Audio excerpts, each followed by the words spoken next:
Good day mga ka-TH. Aming binalikan ang isa sa aming site na pansamantalang iniwan gawa ng isa sa aming kasamahan ay nagkaroon ng malubhang karamdaman habang isinasagawa namin ang aming paghuhukay. Dinala din namin sa pagamutan, ngunit sa kasawiang palad ay di na talaga nagapan. Bagamat wala namang kaugnayan sa aming operasyon o sa aming paghuhukay ang kanyang karamdaman at may iniinda na siyang sakit bago pa namin sinimulan ang aming proyekto.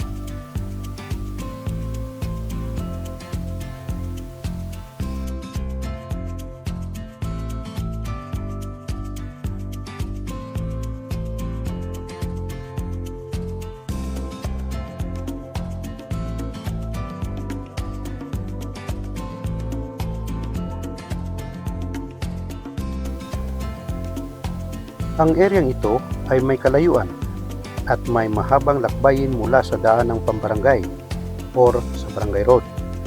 At kung tagtuyot naman, ay pwedeng magmotor o kaya magsasakyan papunta dito.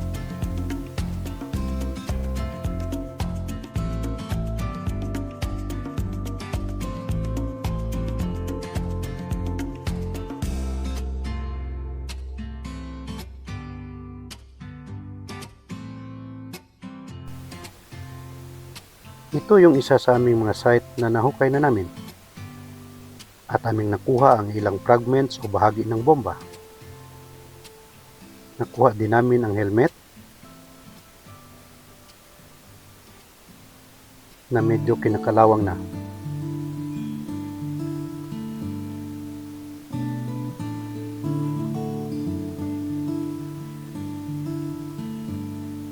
Nakuha din namin ang piko na kalaunay nagamit pa namin. At iilang mga bagay na pinaniniwalaan namin na gamit pa ng mga sundalong Hapon.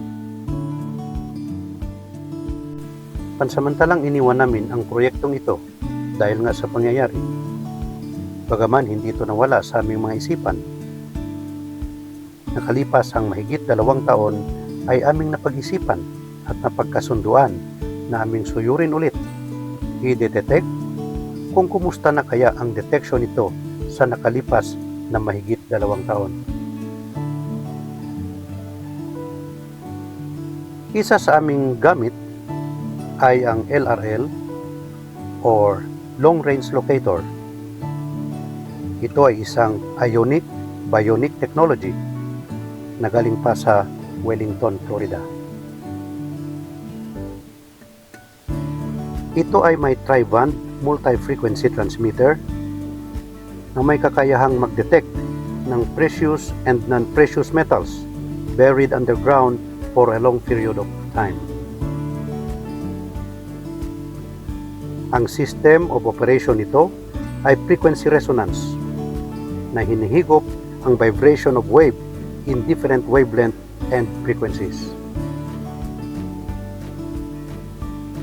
Sensitive din ito sa radiation ion na siyang nag-i-emit ang buried metal targets pag na-absorb niya na ang energy signals na galing sa transmitter ng LRL.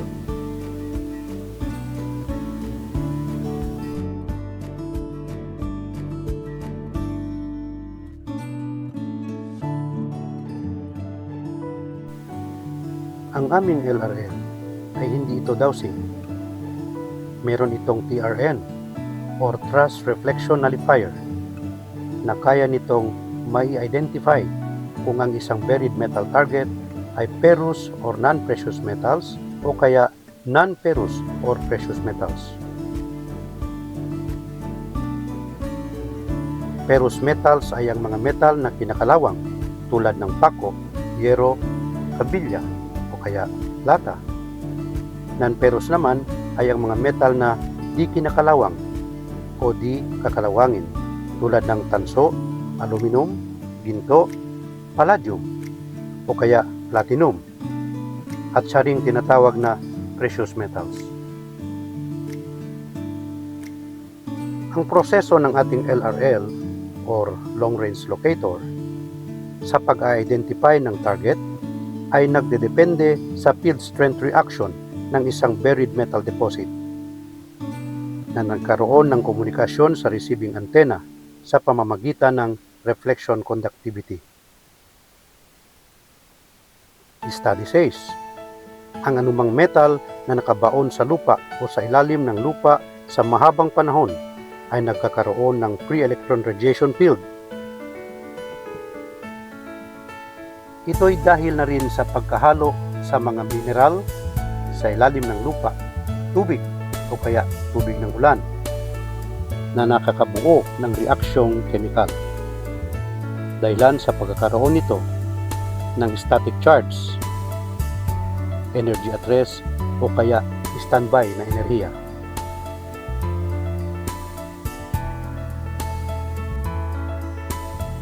Ito ay gagalaw lamang kung mai-introduce ang isang malakas na signal na may frequency na akma sa wavelength ng naturang nakabaon na metal. Sa pamamagitan nito ay kayang tukuyin ng LRL kung mayroong buried metal deposit ang isang lugar. Tulad halimbawa dito sa lugar na ito, ay nandito pa rin ang signal ng precious metals. At yan ay pag-aaralan namin ng may-ari ng lupa sa anumang hakbang na aming gagawin.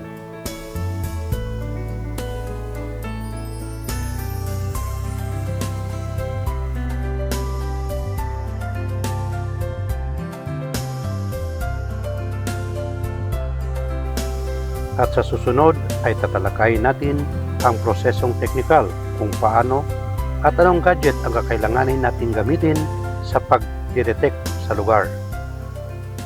O kaya paano malalaman na ang isang lugar ay may nakabaong kayamanan kung wala naman tayong locator o kaya detector. Aking ituturo yan sa susunod. Just comment down below mga ka-TH and don't forget to like and subscribe.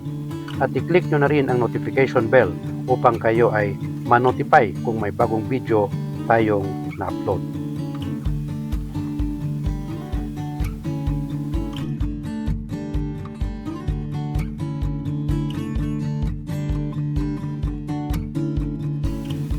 Hanggang sa susunod, kami po ang inyong lingkod, Southern Philippines Treasure Hunters, The Scientific Approach.